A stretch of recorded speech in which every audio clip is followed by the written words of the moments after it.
Karibu tena kwenye channel ya Jifunze Kisukuma hapa.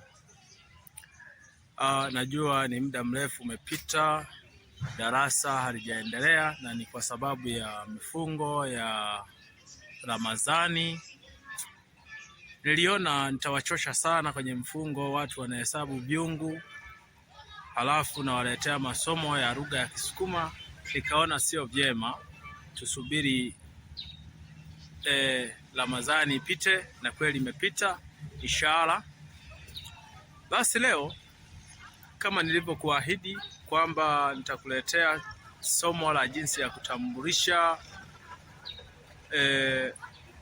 watu wengi kwa Kisukuma, na leo ndio ile siku ambayo nimekuletea somo la jinsi ya kutambulisha watu wengi. Umeenda na jopo lako na marafiki zako katika jamii ya Kisukuma, umefika unataka kuwatambulisha kwa jamaa, kama jinsi tunavyosema kwa Kiswahili kwamba hawa ni jamaa zangu au ni rafiki zangu, pengine ni wafanyakazi wenzangu, tuko nao kwenye shughuli hii. Kwa mfano wasanii wanapokuwa wameenda sehemu labda kushuti, nafika kuwatambulisha kwa wengi kwamba hawa nao ni wasanii wenzangu. Kwa Kisukuma unasemaje? Na ukiwa kama main speaker sasa pale ya kuzungumza, kuwasemea na wenzio, kwa sababu inachosha, kila mmoja anajielezea na kula muda.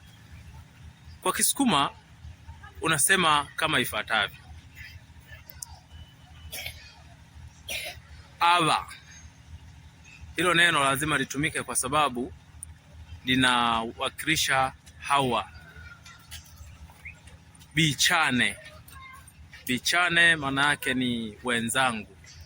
Kwa hiyo unakuwa umemaliza kuwatambulisha kama jinsi nilivyokueleza kwa Kisukuma kwamba aba bichane. Lakini wangekuwa umbali kidogo, unasema abo bichane. Kwa mfano hawa watoto hapa tunasema abo banigini bane.